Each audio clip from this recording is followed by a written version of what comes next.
Those in favor of the motion to terminate the budget briefing of the OVP, please raise your hand.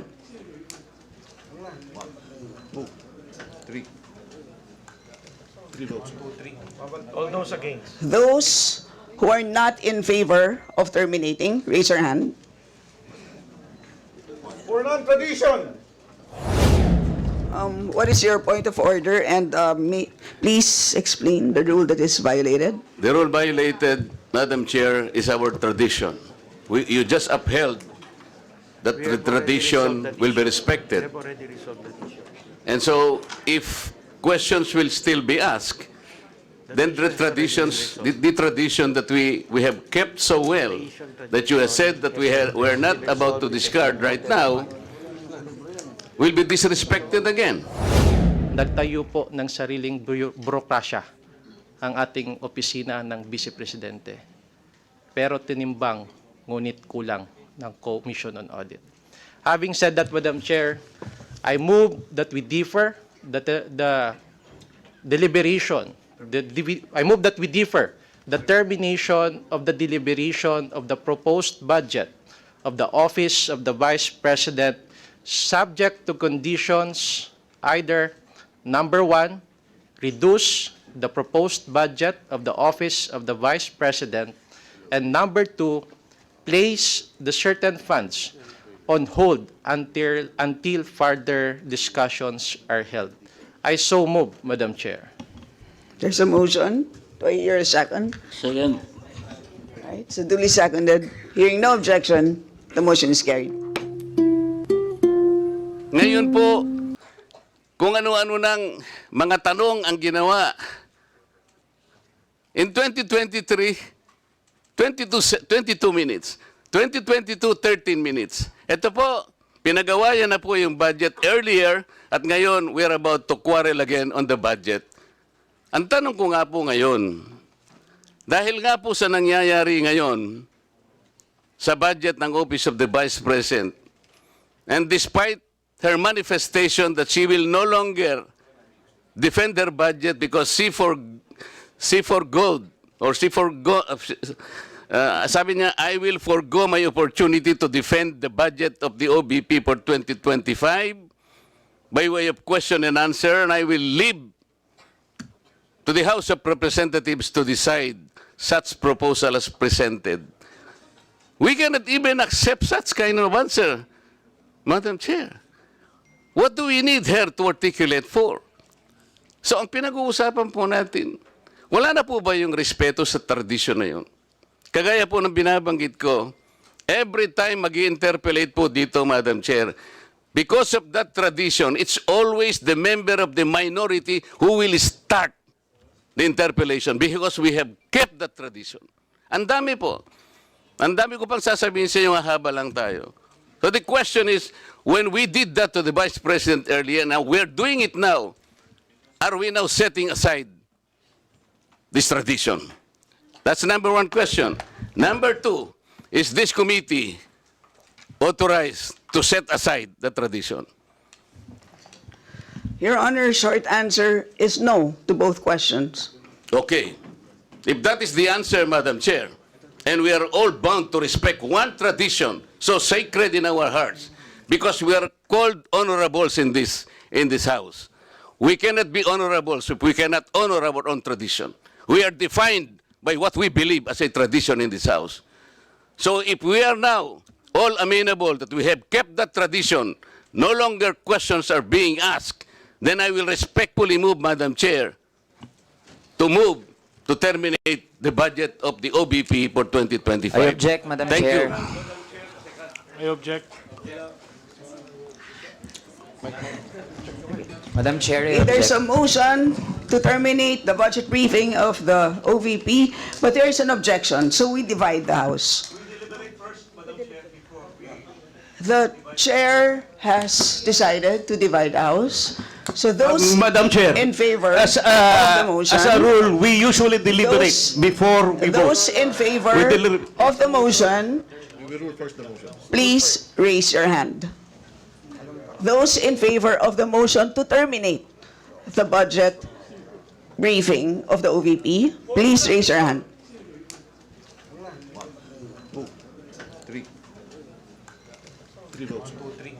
All those against? Those who are not in favor of terminating, raise your hand. For non-tradition.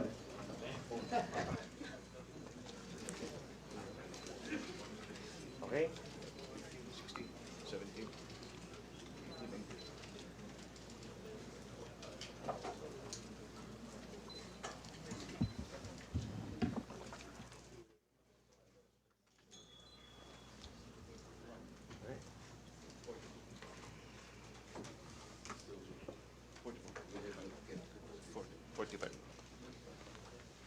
3 in favor, 45 against. 3 in favor, 45 against.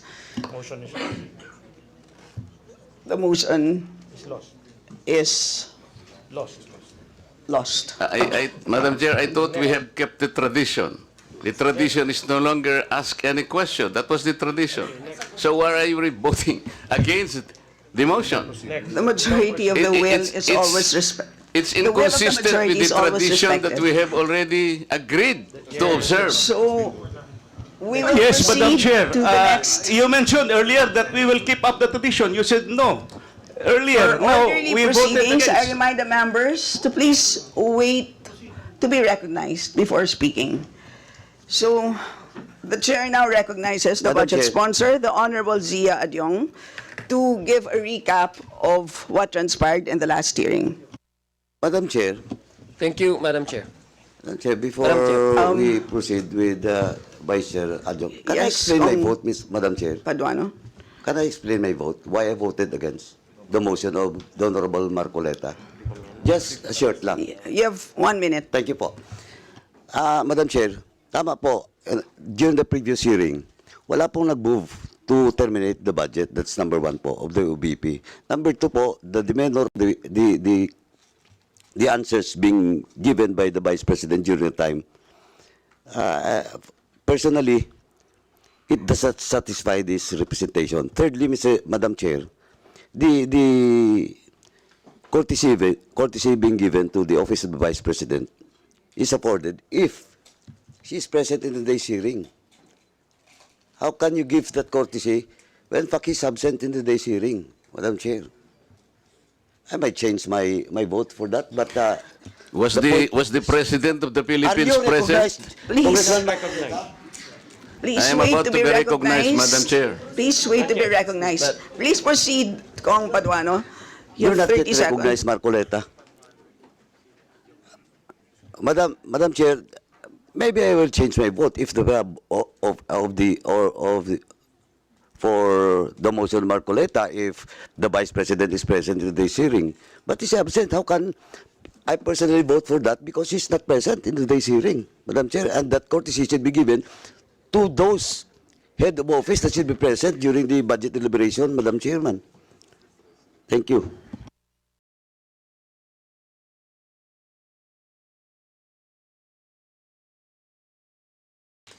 Madam Chair, judging from the volumes of questions to the Office of the Vice President during the first hearing,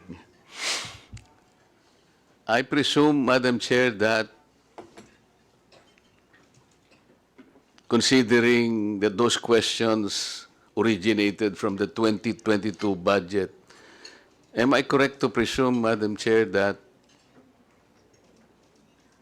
the budget of the Vice President in 2022 or the utilization of those budgets were subjected to a notice of disallowance?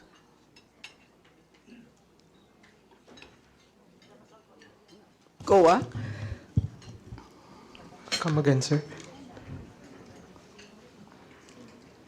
What's the question po? Tinatanong po kayo kung subject, nagkaroon ng notice of disallowance noong 2022 ang OVP. 2022? Yung Madam Chair? mga questions po kasi, Madam Chair, the way I understood them, 2022 ang origin, parang ang damdam ko, merong subject of notice of disallowance, yung budget ng Vice President. Because of the type of questions asked during the first hearing? Madam Chair, for the 2023, we have not yet... 22. 22. Kasi nagsimula doon ng mga questions, di ba? Based on the report of COA, Madam Chair, for the year Nagsimula 2022, yung tanong yung 2022. the audit team issued notice of disallowance amounting to 2,638,186 on April 5, 2022 pertaining to the engagement of private lawyer as legal consultant without the written conformity of the Solicitor General and the concurrence of COA. So that's the only ND or notice of disallowance issued during that year. What about in 2023, Madam Chair? For 2023, Madam Chair, there was no notice of disallowance issued to the OBP. So why is it, Madam Chair, that most of the questions are being asked as though they do not believe the Vice President than when she said that she is already communicating with the COA? Madam I Chair. think the Office of Vice President, Madam Chair, is being audited by the Intelligence and Confidential Fund Audit Unit. Is that correct? Madam Chair, if I may I clarify, what I have said about the notice of disallowance is pertaining to the transactions of the OBP, not for the confidential fund, because we are the audit team of OBP for the transactions to audit the transaction of the OBP, not the confidential fund. The confidential fund is being audited by the ICFAO, another office from the COA. Yes, so the question is supposed to be for you. Yes, Madam Chair. Subjected ba sa Intelligence and Confidential Fund Audit Unit, Yes, yung Madam. confidential fund ng Vice President? Yes, Madam Chair. So was there a notice of disallowance? There was a notice of disallowance issued for the fourth quarter of 2022, Madam Chair. There was. Yes. Okay, Madam Chair, may I know the nature of a notice of disallowance? I mean the nature. A notice is How do you characterize a notice of disallowance? a notice is disallowance is given for expenses disbursed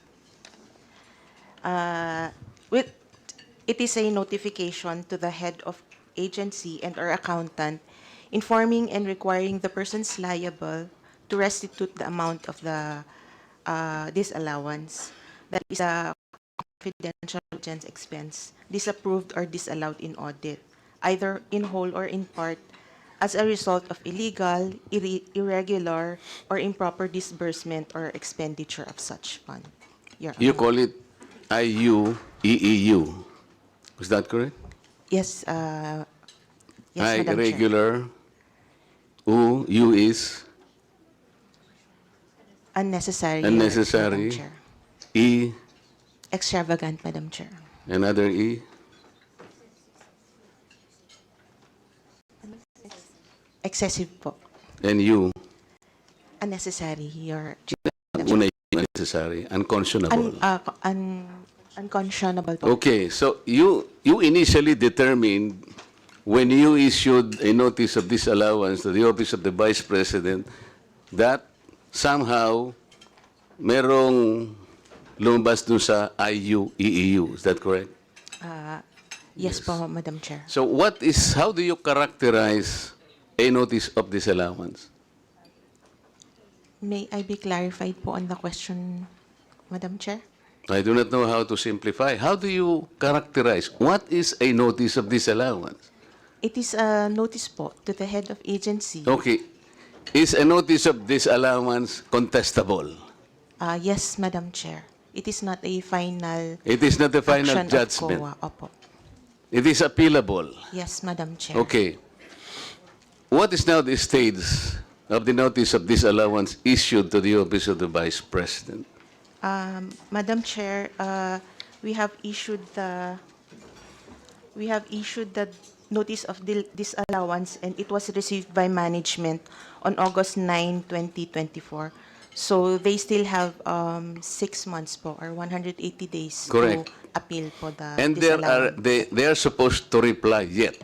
Yes po. You will have to give them the opportunity to make a reply. That is correct To po, explain Madam Chair. Yes po, Madam how Chair. the budget was utilized. Opo. And that is part of due process. That is correct po. Meaning to say, there is no guilt yet until and unless you are able to receive the reply, the answer, and the explanation of the office of the Vice President. That is correct po. And it Have has you been received a copy? of the reply po. Yes. They have not yet replied po So you, to the yun na ND. nga eh. As part of the due process is notice. Then the Vice President will submit to you an answer explaining, detailing how the budget was utilized. And you will receive that Madam in due Chair. time. Madam Chair, if it is already a notice of disallowance, their remedy would be to appeal the notice of disallowance po. Madam, ang sinasabi ko, wala pa nga eh. It is yet to be sent to your office. Is that correct? Wala pa siyang reply. Yun nga po, hindi po reply ang remedy nila to the notice of disallowance, but an Ano po appeal. dapat? An appeal to the notice of disallowance. Well, wag mo na nga. It's an appeal. Yes po. Sa aming mga hindi masyadong nakakaalam ng terminology, pwede ring reply. Reply is an appeal. Ngayon, ibibigay pa lang sa'yo. Madam Chair, ang reply po is we presuppose na sa ICFAO po ulit, pero ang appeal po is with the commission proper na po. Madam Chair, napakasimple po ng sinatanong. Alam po natin yun. A reply is supposed to be submitted to the commission proper. Yes po. Pero sa ngayon, hindi siya magre-reply kasi sasagutin niya muna kayo yan. Until today, hindi pa niya sinasagot because they are still within the reglementary period of 6 months That is correct po. to make an That is answer correct. to you. That is correct po. That is the nature of things, Madam Chair. That is correct. So wala pa siyang, there is no judgment yet. That is correct po. And it has been emphasized po in the first hearing that the notice of disallowance Kaya nga, if is not yet questions, for final. example, are coming from us, questioning and judging the utilization of the funds of the Vice President, when you yourselves, the rightful office, has yet to receive the explanation, we cannot be more popist than the Pope, Madam Chair. Is it correct? Madam Chair, as we have said, on our part, the ND is not No, yet you are final. not answering my question. Kung kayo nga tatanggapin nyo pa lang magsasubmit pa lang if we will be questioning it already from our end, we're like more popist than the Pope, Madam Chair. Am I correct?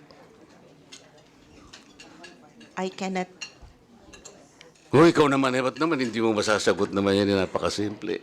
Kung ikaw nga, hinihintay mo pa dapat naman nating hintayin, that is the part of due process. Yes. Kami naman, naglulundag na kami na nagtatanong. Kaya nga ang sabi ng Vice President, narinig ko, I am already communicating. I am about to communicate with the COA. I think she will do that because that is the process. Hindi naman pwedeng hindi niya sagutin. Kaya nga po ang sinasabi ko, kasi ang dami na pong nagsipagtanong. Lalo na po nung unang hearing, naglulundag po lahat So the nature of a notice of disallowance, Madam Chair, it is yet to be explained. Sa ngayon, hindi pa Kung sakaling ma-explain, Madam Chair, at halimbawa, hindi nyo pinakinggan, the Vice President has the option to go to the COA proper for an appeal. that is correct. That is correct. And considering the appeal was dismissed, the Vice President can go to the Supreme Court. Is that correct? That is correct So po. there is a whole gamut of process. That is correct Will you po. confirm that? That is correct po, Your Honor. That is why can you advise us, including me, whether we are supposed to ask questions, considering that you have not yet received her explanation to your office? Madam Chair, I am not. You cannot advise me? We are not in a position to know the power or the prerogatives of the No, House of I am Representatives. telling you already. I am telling you already because we're supposed to ask questions on the budget of the Vice President. But they started asking questions on the 2023 budget, which was subjected to a notice of disallowance. I'm telling you, Madam Chair, that the Vice President is yet to make an explanation to be submitted to your office, and you are waiting for that. Yes, Madam Chair. That's Correct. why when we were subpoenaed, we explicitly Oo nga. mentioned that So, these are not yet. Tama ba kung final. magtanong na ng magtanong ngayon habang ikaw ay hindi mo pa nare-receive kung ano yung sagot niya? Do you think I am correct in asking questions habang ikaw ay naghihintay pa lang ng isasagot niya sa iyong opisina? Tama ba ang gagawin ko kung magtatatanong ako ngayon? Madam Chair, I can only speak on the point of view of COA now. We have issued these, and the end, it's still subject to appeal. Kindly wrap up. Maraming salamat, Madam Chair. Right? Salamat.